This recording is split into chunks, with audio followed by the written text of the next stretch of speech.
Church, in regards to Marlo versus Candy and Kenya, I always say you only learn about how someone truly feels about you one of two ways: when they don't get their way or on Mad Day. I got my notes, I hope y'all got yours. Let's get on into this damn mess.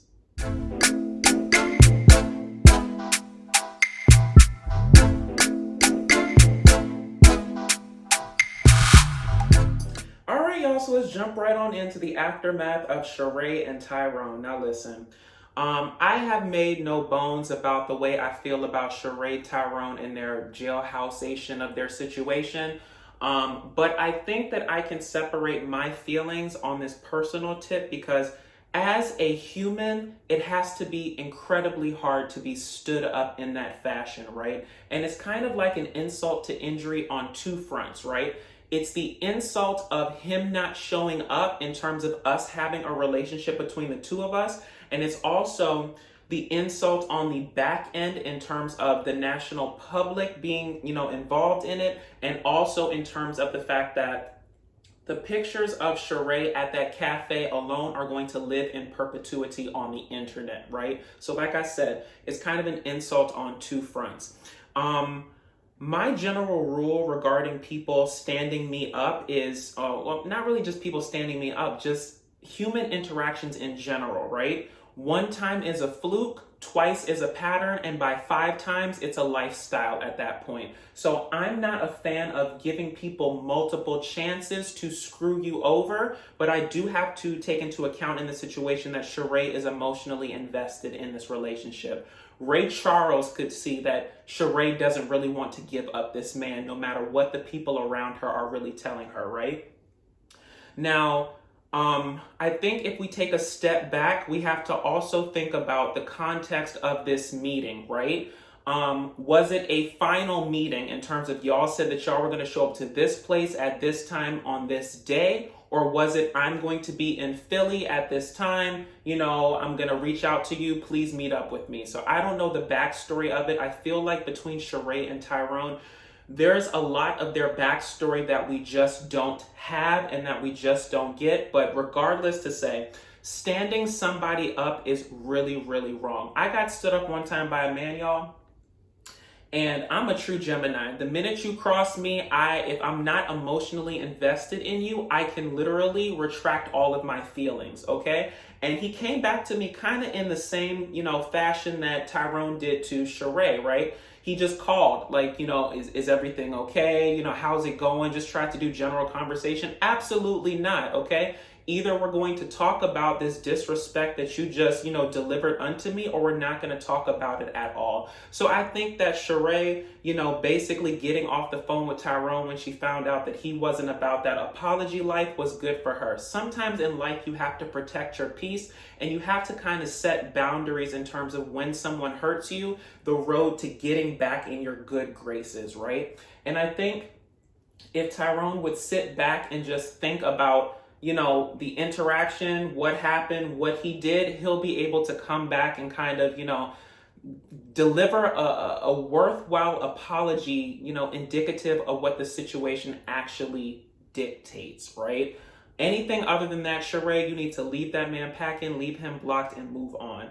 But let's move on, y'all, to Drew and Kenya sitting down in the Sanya Disinvite.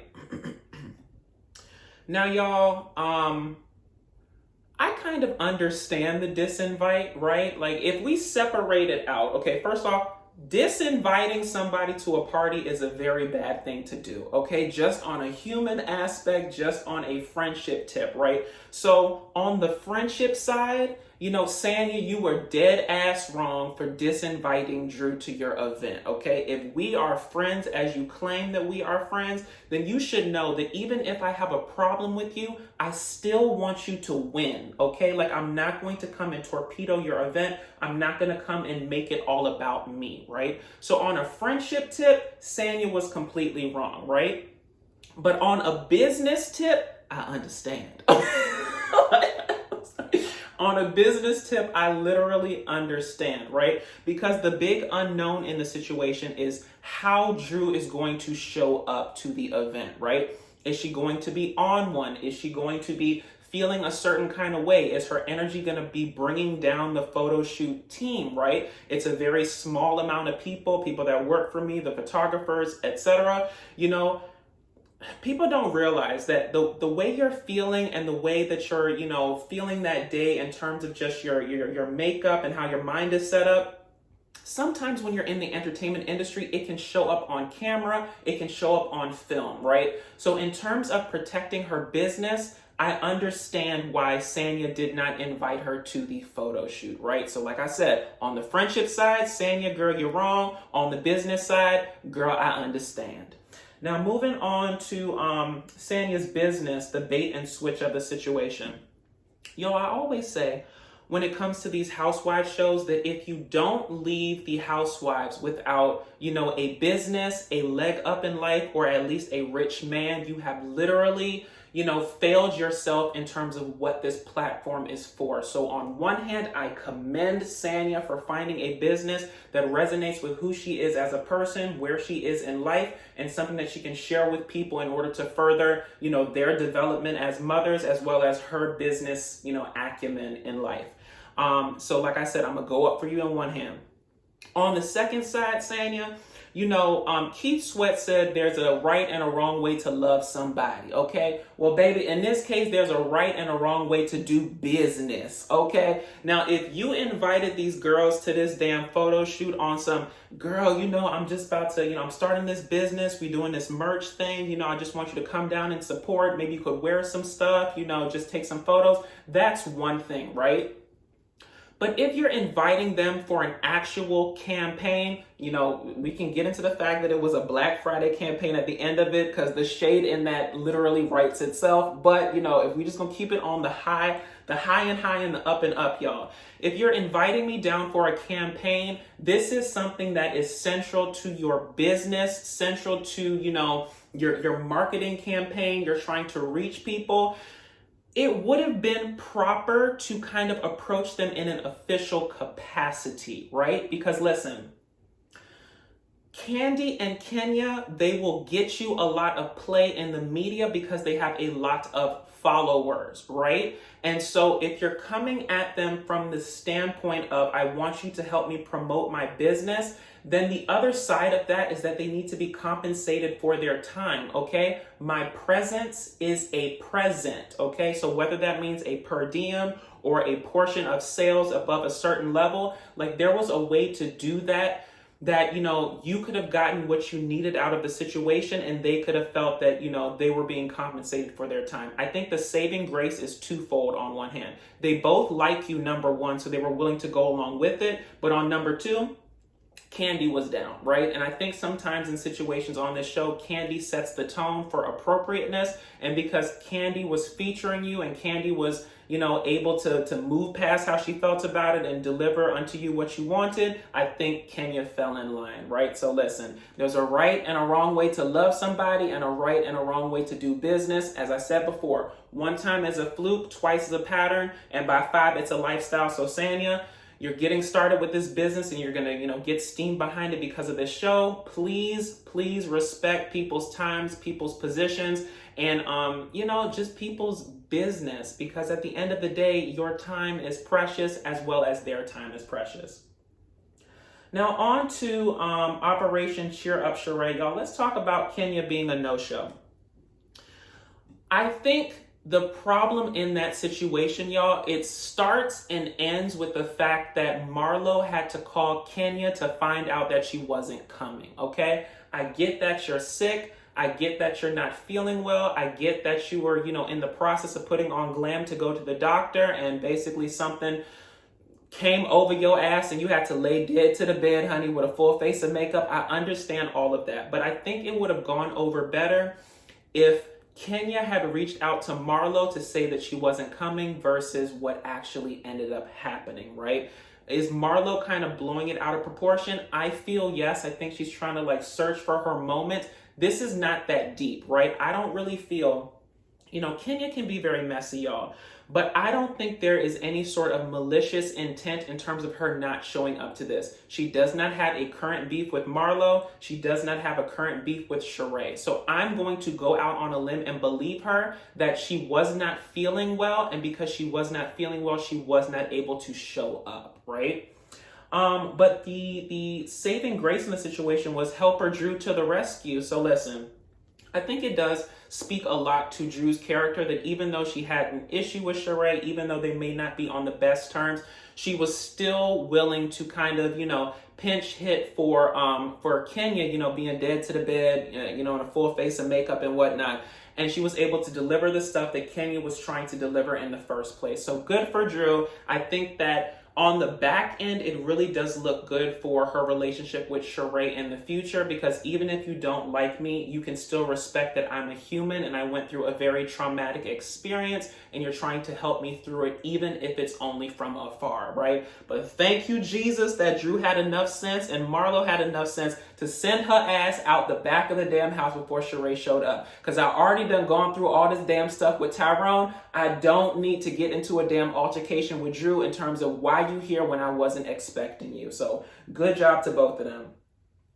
Now, Operation Cheer Up Sheree, y'all, just talking about the event itself, I thought it was wonderful. I think because Sheree was, under such a microscope, under such a, depressive state in regards to her relationship with Tyrone, you really find out when you're low, when you're in the ground, when you're on the floor in terms of who your friends are, how they feel about you, how they want to lift you up. So I think that Marlo pretty much stepping up to the plate and trying to get Sheree to realize that she stepped off her chariot to, even get with this man. She is a queen. She needs to rise up. This is not the be all and end all. There is life after Tyrone if you would just wake up, smell the coffee, and move the hell on. I thought it was a very good event, okay?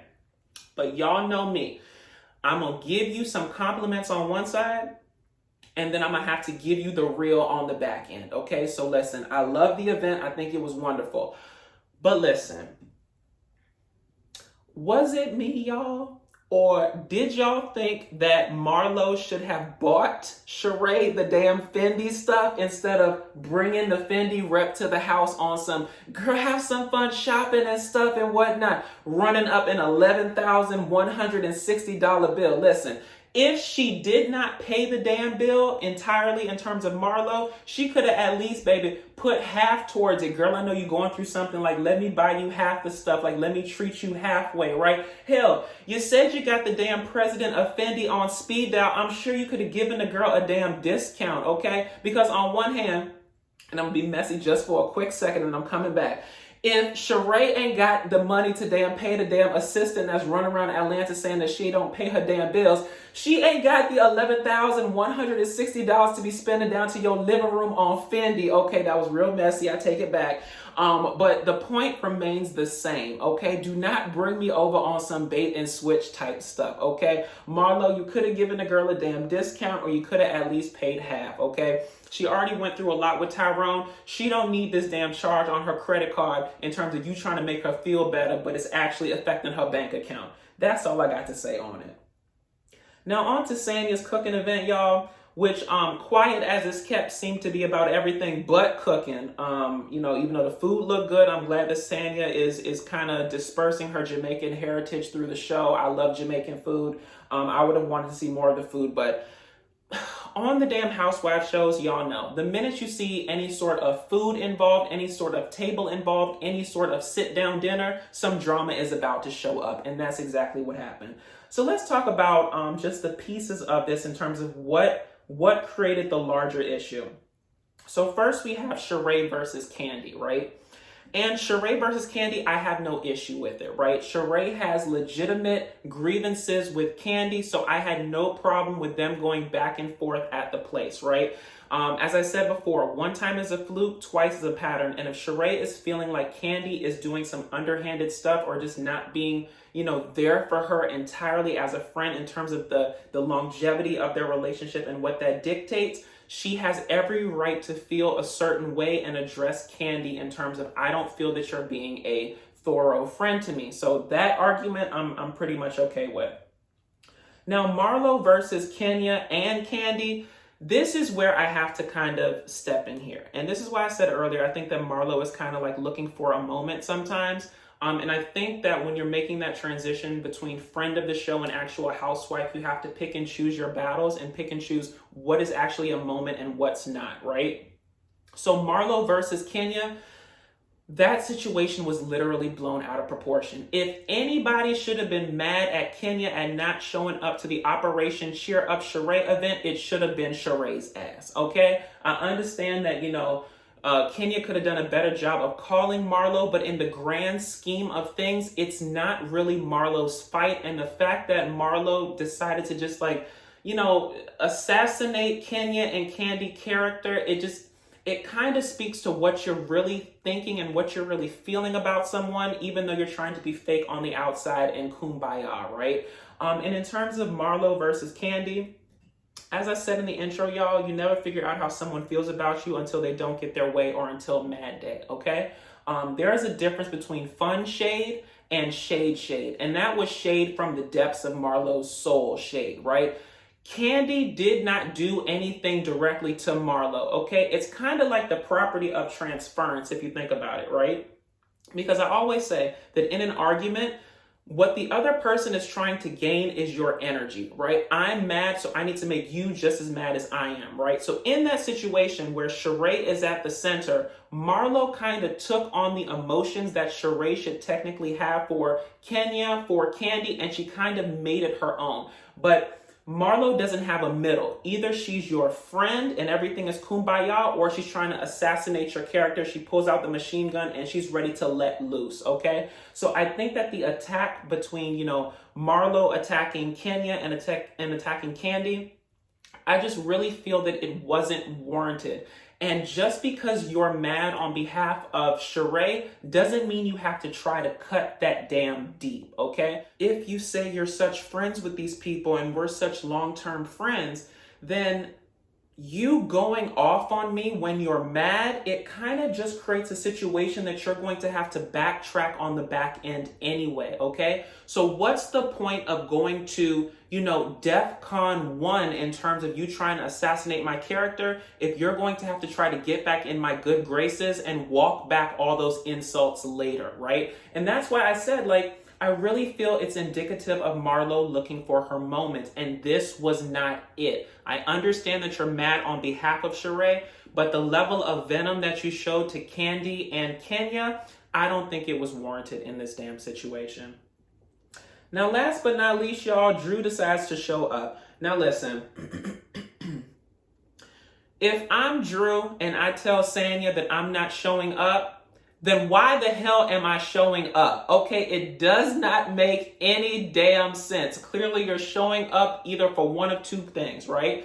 Like Marlo said, you want to try to be, nice, nasty, or kill him with kindness. Or on the second hand, you intend to come here to start some damn mess, right? And either option ain't good, because coming there just for the purpose of being fake ain't good, and coming there for the purpose of, trying to set it off ain't good either. So listen, if y'all tell somebody that y'all ain't coming to something, don't damn come, okay? And I think that's really all I wanted to say on this episode, y'all. So if you liked what I said, please feel free to like, comment, and subscribe. Follow me on all social media at DatDamnDasher. And until next time, y'all, if your ass tells somebody that you ain't coming, don't damn come. I'll talk to y'all later. Bye.